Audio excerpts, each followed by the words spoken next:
Apparently, marriage counseling should include a mandatory course on how to lie about traffic when you're actually at a motel. But here we are. My name is Marilla Brennan. I'm 34. I analyze data for a living in Boulder, Colorado. And last Thursday at 10:17 p.m., I discovered my husband of 6 years was having an affair. Not through lipstick on his collar or suspicious text messages. No, that would have been too pedestrian for someone who literally builds predictive models for a tech startup. I caught him through location data, timestamps, and a beautiful Excel spreadsheet that would make any auditor weep with joy. You know that moment when your entire life becomes a case study in pattern recognition? Welcome to my Thursday night. Let me paint you a picture. It's 9:45 p.m. I'm on our sectional sofa in our perfectly renovated Mapleton Hill bungalow, watching The Bachelor. Don't judge me. We all have our vices. Eating Thai takeout from that overpriced place on Pearl Street that charges $18 for pad Thai. But somehow we keep going back. The Colorado evening is perfect. That crisp autumn air that makes you believe everything is fine and the universe isn't about to implode your marriage. My phone rings. It's Alaric, my husband, 36 years old, regional sales manager for a medical equipment company, the guy who promised me forever on a beach in Maui 6 years ago. His voice has that theatrical panic that should have been my first clue. Babe, oh my God, you're not going to believe this. Massive accident on I-25 southbound. Like semi-truck jackknifed, cars everywhere, total disaster. I'm literally not moving. GPS says I won't be home until midnight at the earliest. Now, here's the thing about being married to someone for 6 years. You develop this sixth sense. That little voice that says something's off, but you ignore it because you're a rational person who trusts their spouse. Except I'm also a data analyst who once found a $2 million accounting error by noticing a pattern in quarterly reports that everyone else missed. So I did what any bored, slightly suspicious wife would do. I opened Google Maps. We have that adorable couple feature where you share your location. You know, the one that's supposed to make you feel safe and connected? That Find My Spouse option that seemed so romantic when we set it up? Yeah, that one. His little blue dot wasn't on I-25. His little blue dot was sitting perfectly still at the Sunset Vista Motel on Highway 36. That sketchy establishment where they charge by the hour and the neon sign flickers like it's having a seizure. The same motel we used to joke about whenever we drove past it. Who even goes there? We'd laugh. What kind of person pays cash for a room with a heart-shaped jacuzzi? Turns out, my husband. My husband is that kind of person. But wait, it gets better. Because I'm not just any scorned wife. I'm a data analyst. I have access to Google Timeline. I have spreadsheets. I have color-coded charts. I spent the next 2 hours doing what I do best. Analyzing patterns. Downloaded his entire location history for the past 6 months. Cross-referenced it with his late nights at work, his client dinners, his traffic emergencies. The pattern was so obvious it was almost insulting. 10 instances in the last 4 months. All Thursdays. All between 8 p.m. and 11 p.m. All within a 200-meter radius of the Sunset Vista Motel. Duration. Consistently between 2.5 to 3 hours. The statistical probability of this being coincidental? Less than 0.0001%. I created a spreadsheet that would make a forensic accountant proud.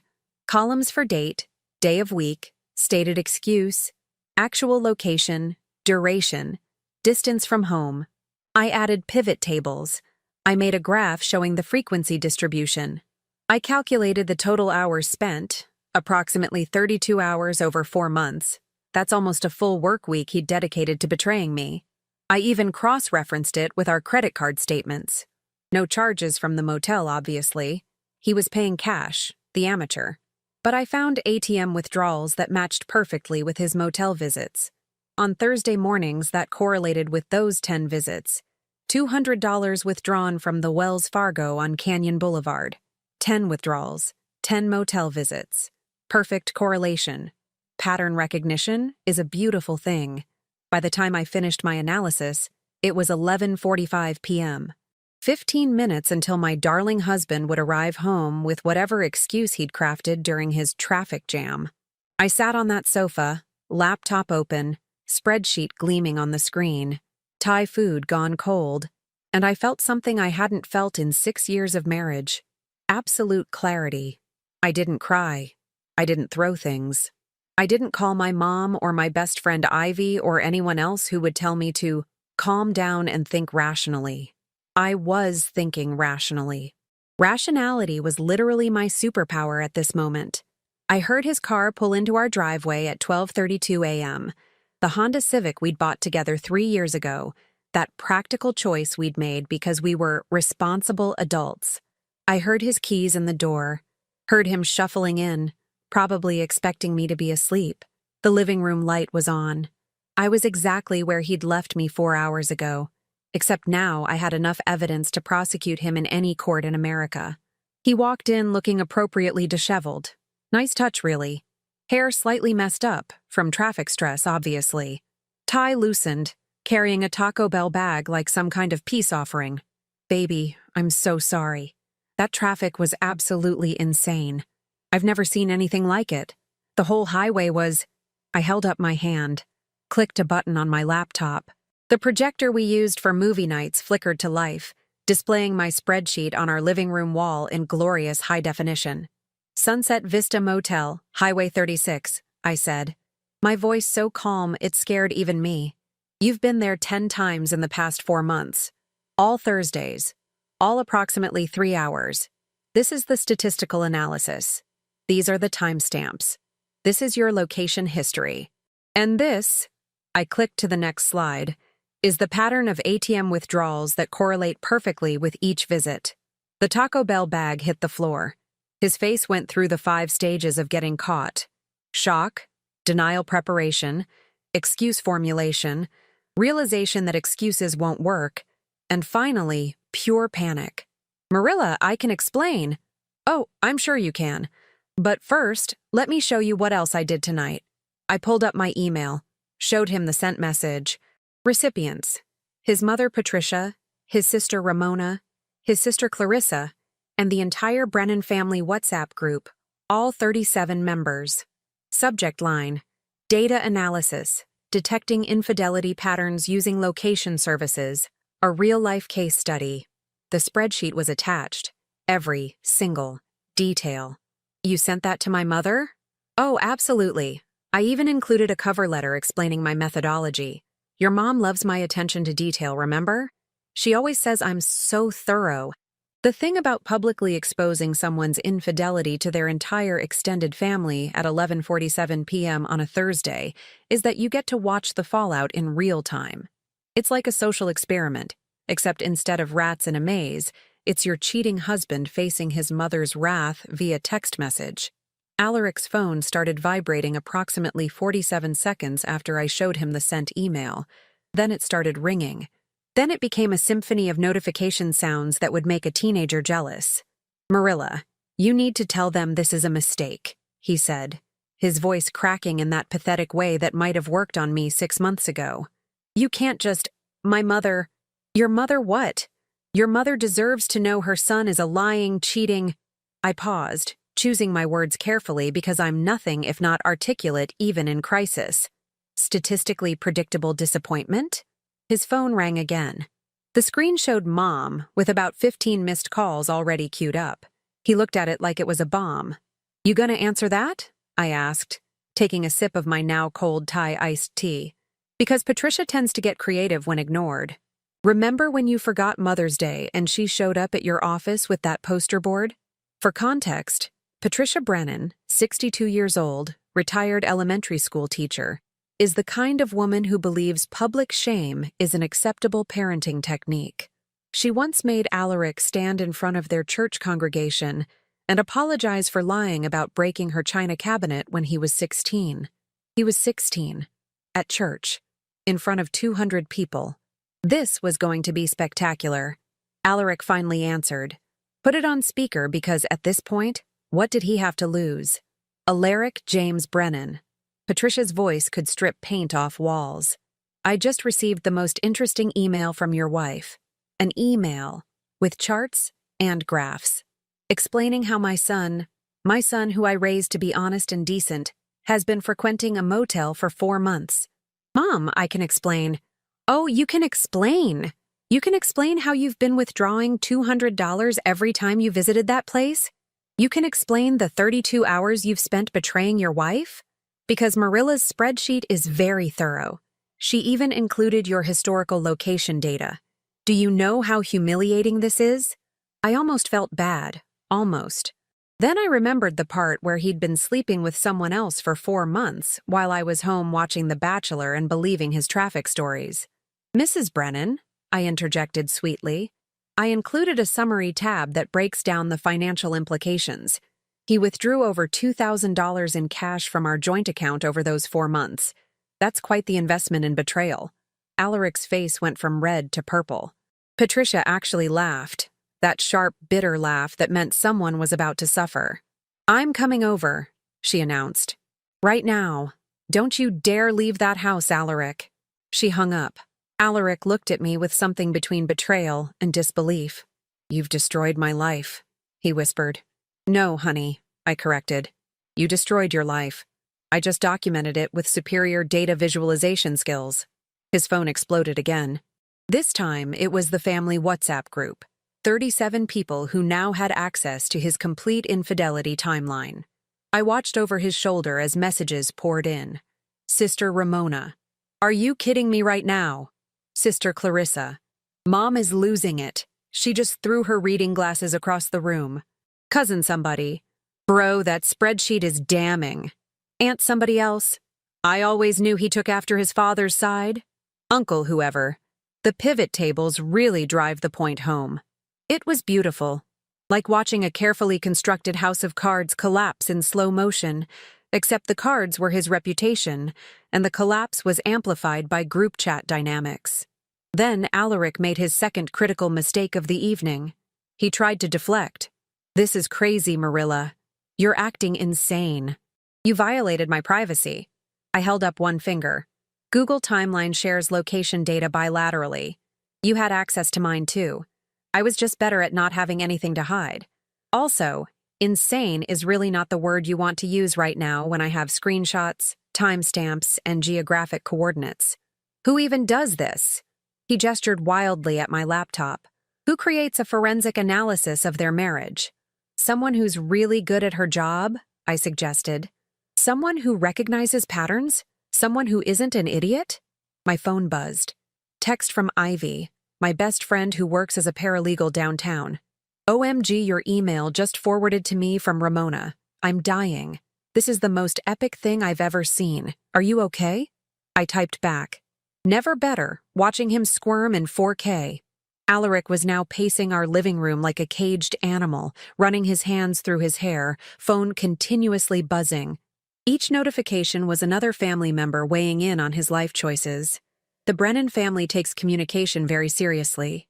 They also take loyalty seriously. And apparently, I'd been adopted into their tribe more successfully than their biological son. So, I said conversationally, are you going to tell me who she is, or should I just do more digging? Because I'm thinking next I'll pull our phone records, cross-reference call patterns, maybe create a secondary analysis. I could probably have her name, age, and occupation by breakfast. The look on his face told me everything I needed to know. He was absolutely terrified of what else I might find. It's complicated. It's really not, I interrupted. You're married. You've been sleeping with someone else. That's actually incredibly simple. Basic binary situation. Faithful or unfaithful.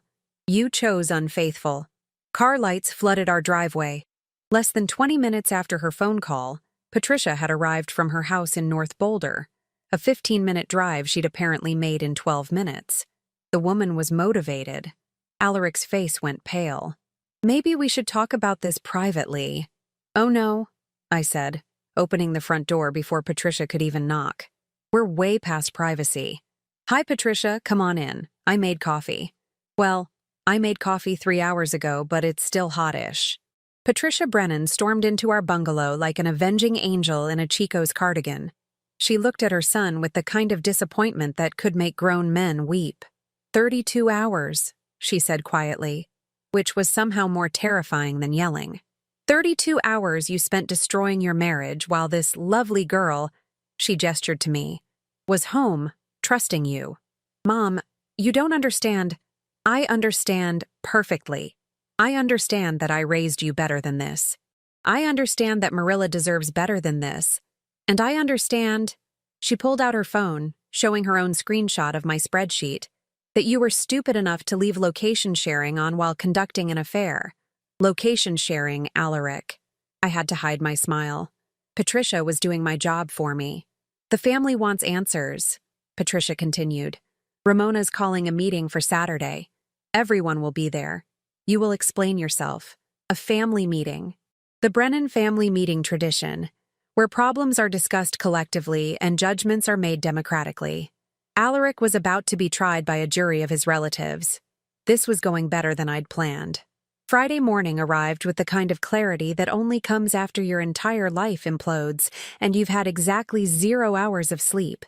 Patricia had left our house around 3 a.m. after delivering a 40-minute lecture on integrity, responsibility, and what would your father think that left Alaric looking like a kicked puppy. She'd also confiscated his car keys. Yes, his own mother took his keys like he was a teenager who'd missed curfew and informed him he'd be staying at her house until further notice. I'd agreed to this arrangement with the enthusiasm of someone watching their problem physically remove itself from the premises. By 9 a.m. Friday, I was sitting at my home office desk with my third cup of coffee, my laptop, and a mission.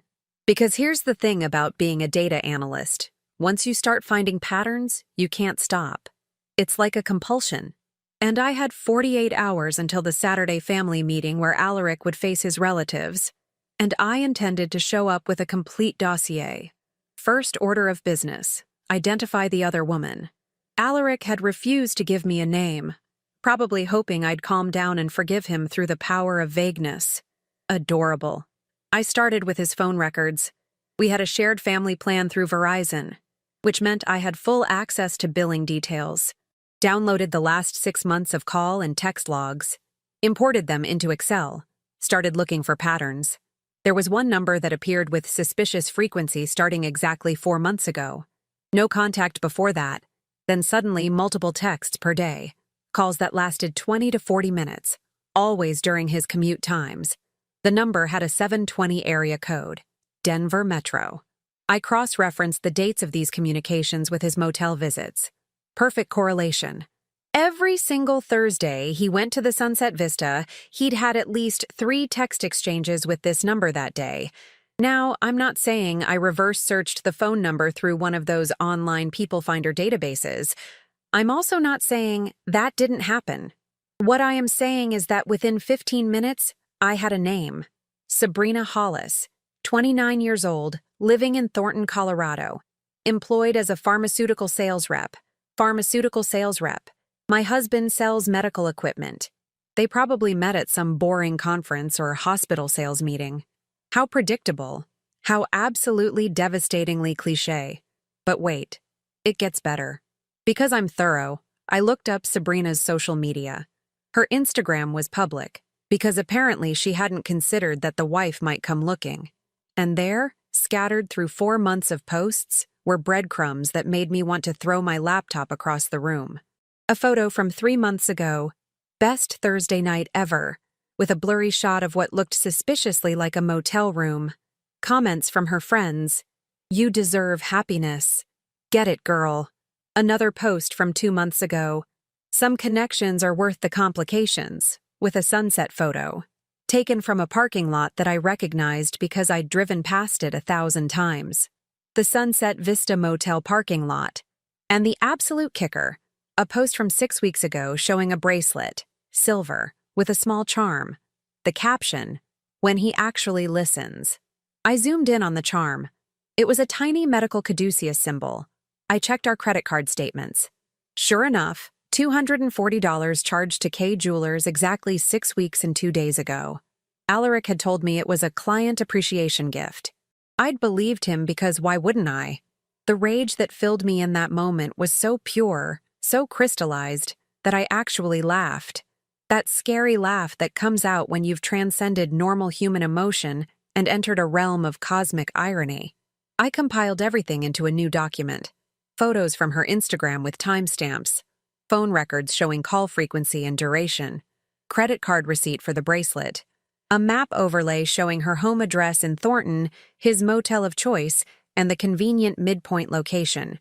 I even found her LinkedIn profile, which listed her employer, MedTech Solutions, the same company Alaric's company partners with on equipment contracts. They were literally professional colleagues who decided to make their partnership horizontal. I saved the document as supplementary evidence the Sabrina files and added it to tomorrow's family meeting presentation. Yes, presentation. If I was going to face 37 Brennan family members, I was going professional. My phone rang. It was Ivy. "Please tell me you're okay and not planning anything that requires bail money," she said immediately. "I'm perfectly fine. I've identified the other woman, traced their communication patterns, and compiled photographic evidence from social media. Very legal. Very ethical." "You're terrifying," Ivy said, but she sounded impressed. "Do you need me there tomorrow? Because I would pay money to watch this family meeting." "Can you come?" I asked, suddenly realizing I'd need someone in my corner who wasn't related to Alaric. "Moral support? Already cleared my Saturday. Wouldn't miss this for anything. Do I need to bring popcorn or is that insensitive?" "Bring wine. The meeting's at 2 p.m., but I'm predicting we'll need it by 3. After I hung up with Ivy, I did something that might have been petty but felt absolutely necessary. I created a burner Instagram account and followed Sabrina Hollis. Then I sent her a direct message. "Hi, Sabrina. I'm Marilla, Alaric Brennan's wife of 6 years. Love the bracelet he bought you with our joint credit card. Looking forward to meeting you in person very soon. Have a blessed day." I included a smiley face emoji because I'm not a monster, just extremely precise in my revenge. She read it within 3 minutes. Then her entire Instagram went private. "Too late, honey. Screenshots are forever." Friday afternoon, Ramona called me. Alaric's younger sister, 33 years old, works in HR for a tech company, has always been brutally honest to the point of discomfort. "Marilla, you're a legend," she said without preamble. "That spreadsheet is the most beautiful thing I've ever seen. I literally showed it to my coworkers. They're using it as an example in our data presentation training." "Thanks," I said, slightly confused about whether this was appropriate but also kind of flattered. "Listen, tomorrow's meeting is going to be intense. Mom's in full prosecutor mode.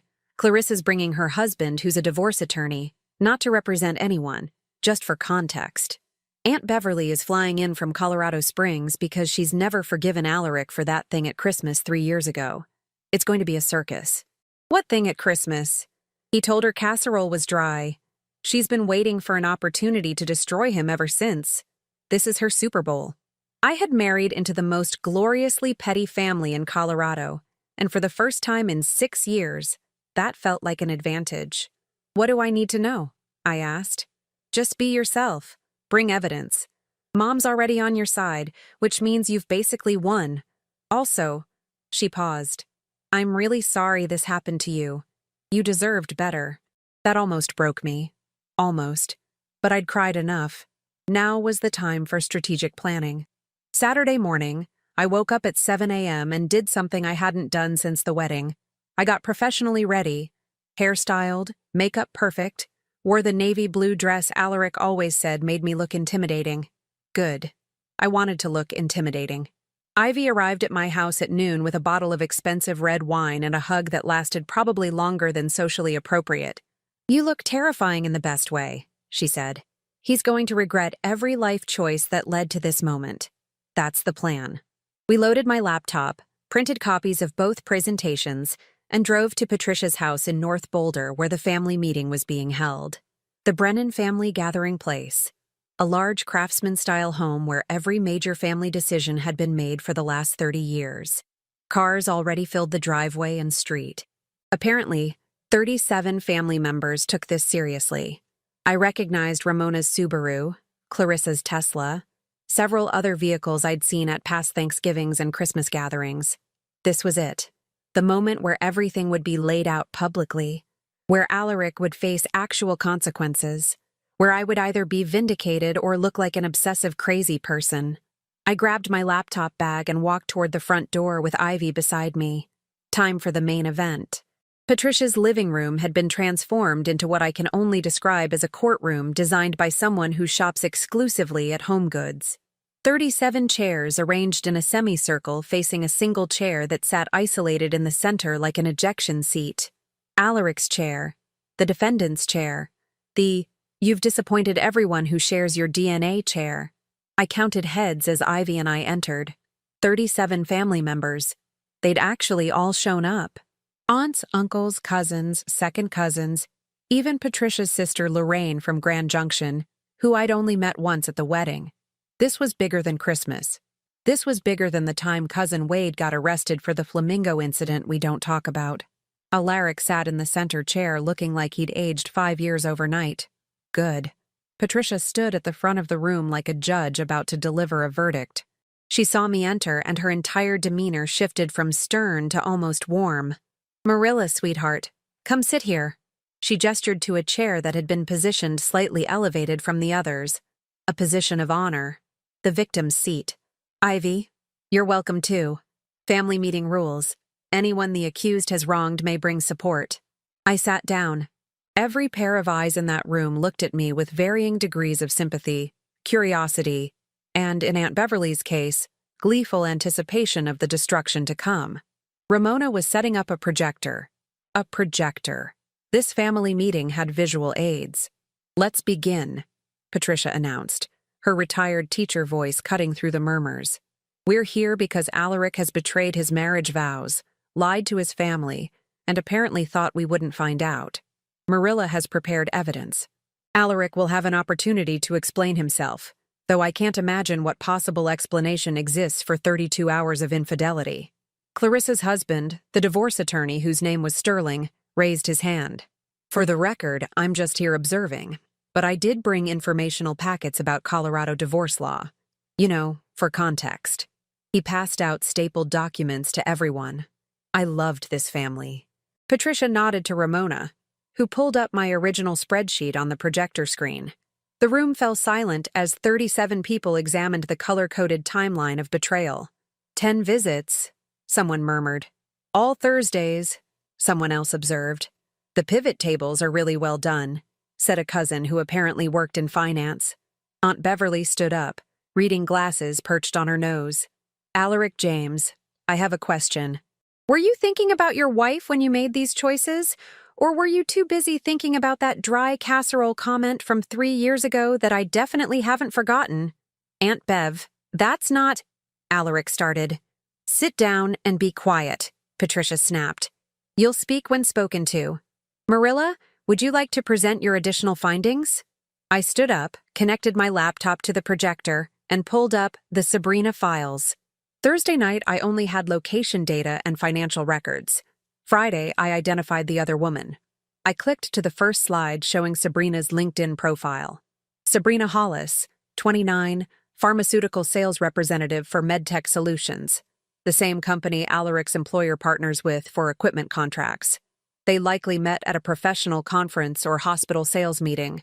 I showed the phone records. Communication began exactly 4 months ago. Prior to that, 0 contact.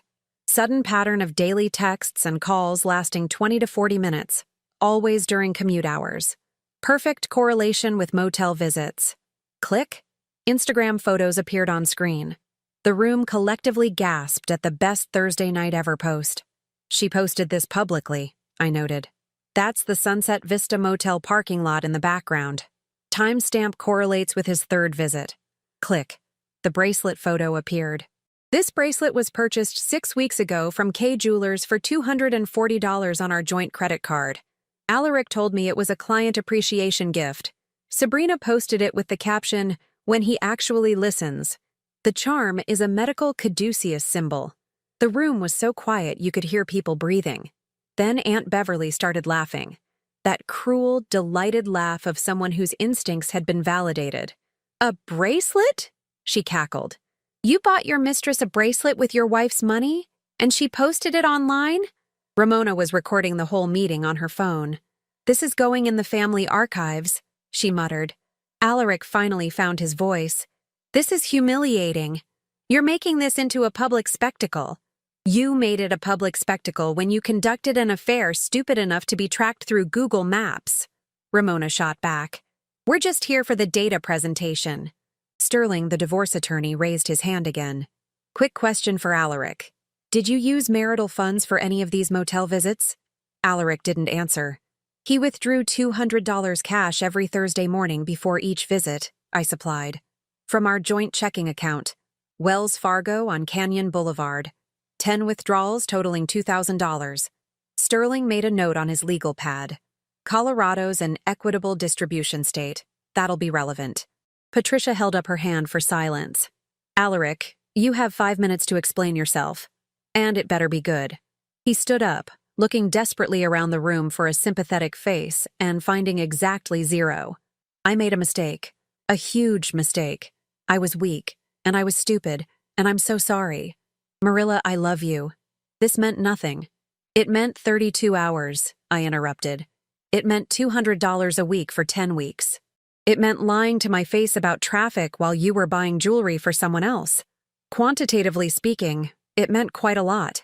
I want to fix this, he pleaded. We can go to counseling. Absolutely not, Patricia interjected. You don't get to destroy your marriage and then demand she help you repair it. That's not how this works. Clarissa stood up, looking at me directly. Marilla, what do you want? Because this family will support whatever decision you make. But what did I want? I wanted to not be married to someone who thought I was stupid enough to believe his traffic stories. I wanted to not wake up every day wondering what else he'd lied about. I wanted my dignity back. I want a divorce, I said clearly. I want the house since I can actually afford the mortgage on my salary. I want the Honda Civic even though it's associated with betrayal, because I already picked out a Subaru. And I want him to explain to Sabrina that his wife found out because he was dumb enough to leave location sharing on. The room erupted in approving murmurs. Sterling passed me one of his information packets. These are the forms you'll need. I can recommend 3 excellent attorneys. Also, fun fact, in Colorado, you can't get married until 91 days after divorce filing. Just so everyone's aware. Alaric looked at Sabrina's Instagram photo still projected on the wall and seemed to deflate entirely. This is my family. You're turning my family against me. No, Patricia said coldly. You did that yourself. Family meeting vote. All in favor of supporting Marilla through divorce proceedings, say aye. Aye. 37 voices responded in perfect unison. All in favor of Alaric continuing to live with me until he finds his own apartment, say aye. Silence. All in favor of Alaric finding his own apartment by next weekend, say aye. Aye. Motion carried. Alaric, you have until next Saturday to find housing. I'll help you pack. Aunt Beverly stood up one more time. I'd like to make a formal motion that we never speak of this to anyone outside the family, but that we never let Alaric forget it within the family. All in favor? Aye. And just like that, I was vindicated by Democratic vote. 3 months later, I'm sitting in my Mapleton Hill bungalow, fully mine now, according to the divorce decree signed 2 weeks ago, drinking coffee from a mug that says, I survived my marriage, and all I got was this house and my dignity back. Ivy gave it to me. She's thoughtful like that.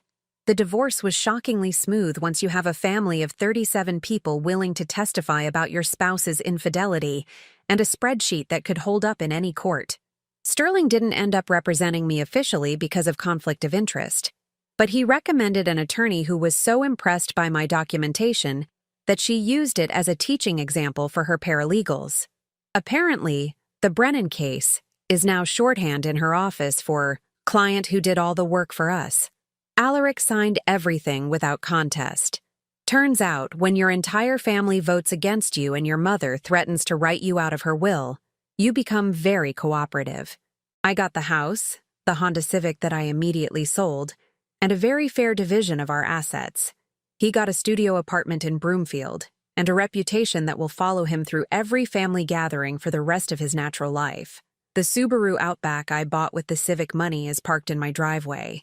It has heated seats and all-wheel drive and absolutely zero associations with betrayal. Best purchase I've made in years. But here's where it gets interesting.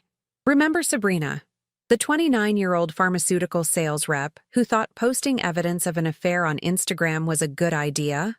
Turns out her employer, MedTech Solutions, has a very strict ethics policy about relationships that could be considered conflicts of interest, especially when those relationships involve married partners from client companies. Someone, and I'm not saying who, but it rhymes with Pomona, may have sent an anonymous tip to their HR department with screenshots of certain social media posts and phone records. Sabrina no longer works for MedTech Solutions. She's moved to Arizona. I hear Phoenix is lovely this time of year, though I wouldn't know because I've blocked her on every platform and moved on with my life. Alaric, for his part, is currently single. Shocking absolutely no one.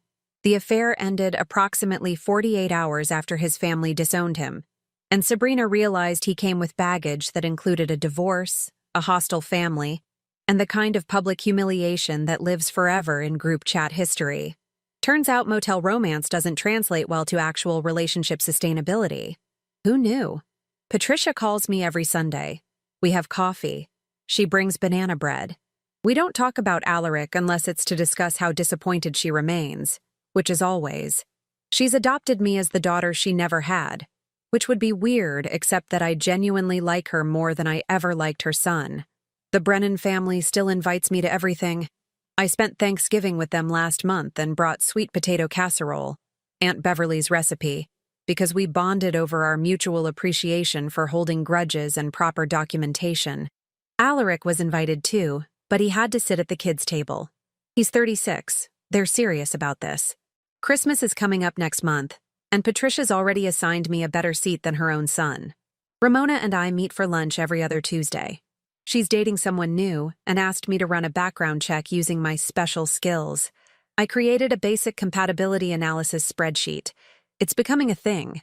I might start a side business. As for me, I got promoted at work. Turns out when you can create forensic-level data analysis in under 2 hours while emotionally devastated, your employers notice.